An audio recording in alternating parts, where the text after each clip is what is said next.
वहीं mock drill के अभ्यास में मेरठ आईटीआई में सिविल डिफेंस और स्थानीय पुलिस के साथ एक ट्रेनिंग सेशन हुआ, जिसमें बच्चों को एयर स्ट्राइक या युद्ध की स्थिति में बचने के तरीके बताए गए। बच्चों को बताया गया कि बिजली के तारों से बचा जाए, जहां छोटा मोटा गड्ढा मिले वहां पर छिप जाएं और किसी भी स्थिति में पैनिक ना हो। मॉक ड्रिल की इस प्रक्रिया में medical unit, fire brigade unit और स्थानीय पुलिस के अलावा एसडीएम नवनीत गोयल ने विद्यार्थियों को आपात स्थिति में बचने के कई तरीके बताए और सोशल मीडिया पर अफवाहों से बचने की सलाह दी। बता दें कि पहलगाम में आतंकियों ने जिस तरह जम्मू कश्मीर गए सैलानियों का नरसंहार किया था, उससे देश के लोगों में भारी आक्रोश देखने को मिला, जिसके चलते आतंकवादियों और उनके आकाओं को सबक सिखाने के लिए भारत सरकार ने पूरी तरह कमर कस ली है और पाकिस्तान से सीधे युद्ध की स्थिति में नागरिकों की सुरक्षा के लिए जिले के 10 मुख्य कॉलेजों में सिविल डिफेंस मॉक ड्रिल की तैयारी की जा रही है। इस कड़ी में साकेत स्थित आईटीआई कॉलेज में हुई मॉक ड्रिल में कॉलेज के सभी छात्र छात्राएं, टीचर्स और अन्य स्टाफ सहित पुलिस और प्रशासनिक अधिकारियों के अलावा कर्मचारी, फायर ब्रिगेड, चिकित्सा अधिकारी, सिविल डिफेंस वॉलंटियर्स और सेना के जवान भी मॉक ड्रिल में शामिल हुए। वही 10, 20, 50 मीटर की दूरी पे आपको छुपना है। किसी बेड के नीचे, तख्त के नीचे, मेज के नीचे, किसी कंक्रीट का कोई पत्थर पड़ा है उसके नीचे, मतलब अपने आप को छुपाना है। अगर हम खुले में आ जाएंगे, आसमान के नीचे आ जाएंगे, तो दुश्मन देख लेगा कि ये पब्लिक खड़ी है आसमान के नीचे, वही बम गिराएगा। हमें वो खुले में नहीं दिखाना है, दुश्मन को ये नहीं दिखाना कि हम रोड पे हैं या सार्वजनिक स्थान पे है, वो दिखाना नहीं है, हमें अपने आप को छुपाना है। अब किस तरह से हम छुपा सकते हैं ये देख लेते हैं। पेड़ की आड़ पकड़ लेते हैं, एक प्राकृतिक आड़ होती है, जैसे झाड़ी है, झाड़ियों में छुप जाते हैं, किसी को दिखाई नहीं देगा। जैसे मेज पड़ी है तो मेज के नीचे। पहलगाम हमले के बाद जो आतंकियों का मनोबल तोड़ने के लिए भारत सरकार ने कार्रवाई की है, उसी के मद्देनजर मॉक ड्रिल को लेकर भी यहाँ पर सभी तैयारियां की जा रही हैं। स्टूडेंट्स हैं, डॉक्टर्स की टीम है, पुलिस की टीम है और साथ ही साथ सिविल डिफेंस भी है। और ये सब लोग यहाँ पर मॉक ड्रिल की तैयारी में छोटे छोटे इंस्ट्रक्शंस ले रहे हैं और इंस्ट्रक्शंस दिए जा रहे हैं, क्योंकि कभी भी पठानकोट और बालाकोट की सर्जिकल स्ट्राइक के बाद जो भारत सरकार ने सबक लिया है वो ये कि अगर पाकिस्तान रिटेलिएट करता है तो अपने नागरिकों को कैसे बचाया जाएगा।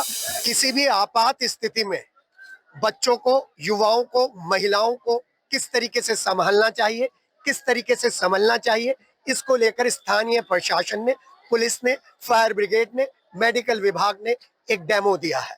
और इस डेमो से ये आप देख रहे हैं करीब 400 से 500 बच्चों के परिवार कहीं ना कहीं एडुकेट होने वाले हैं। हमारे साथ एसडीएम नवनीत जी हैं।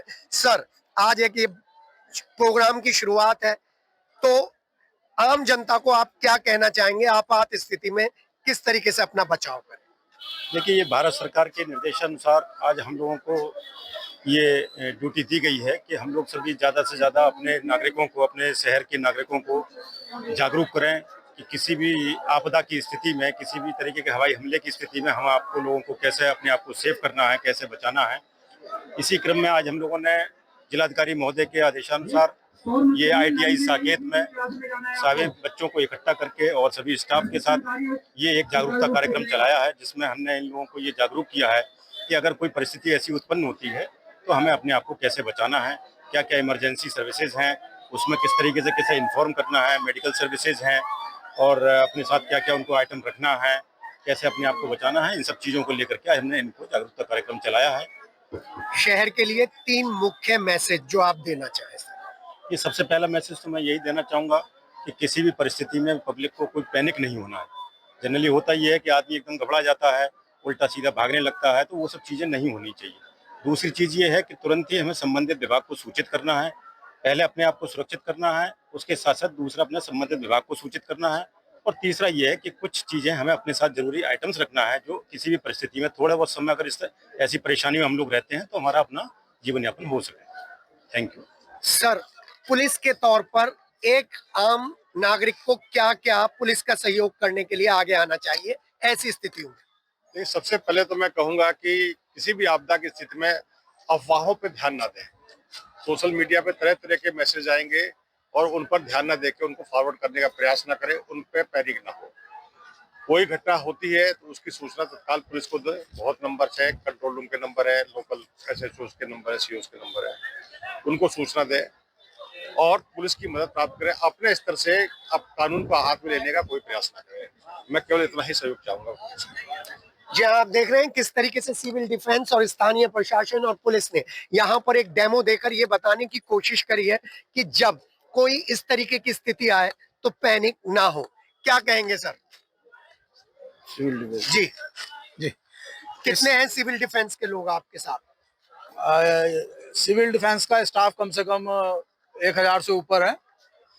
तो हम यही कहना चाहेंगे कि पब्लिक को पैनिक नहीं होना है, धैर्य बनाए रखना हर स्थिति में, जो भी स्थिति हो धैर्य बना करके स्थिति का मुकाबला करें। तो आपने देखा कि किस तरीके से एसडीएम और सीओ सर ने आपको 2-3 महत्वपूर्ण चीजें बताई हैं और उसमें सबसे महत्वपूर्ण चीज यह है कि आग लगने की स्थिति में आपको तुरंत आग वाली जगह को छोड़कर भाग जाना है, आग चिल्लाना है। दूसरी महत्वपूर्ण स्थिति, आपको शेल्टर लेना है सेफ जगह पर। और तीसरी, जैसे सीओ सर ने बताया है कि अफवाहों पर बिल्कुल भी ध्यान नहीं देना है, सोशल मीडिया पर कोई भी ऐसा मैसेज वायरल नहीं करना है जो देश की सुरक्षा के लिए खतरा हो। और शाम को मॉक ड्रिल बड़े पैमाने पर होगी। ब्लैकआउट से लेकर किस तरीके से बमबारी के होते हुए अपने आप को बचाया जाए, किस तरीके से छोटी छोटी चीजों का ध्यान रखा जाए, इस बारे में ये मॉक ड्रिल है।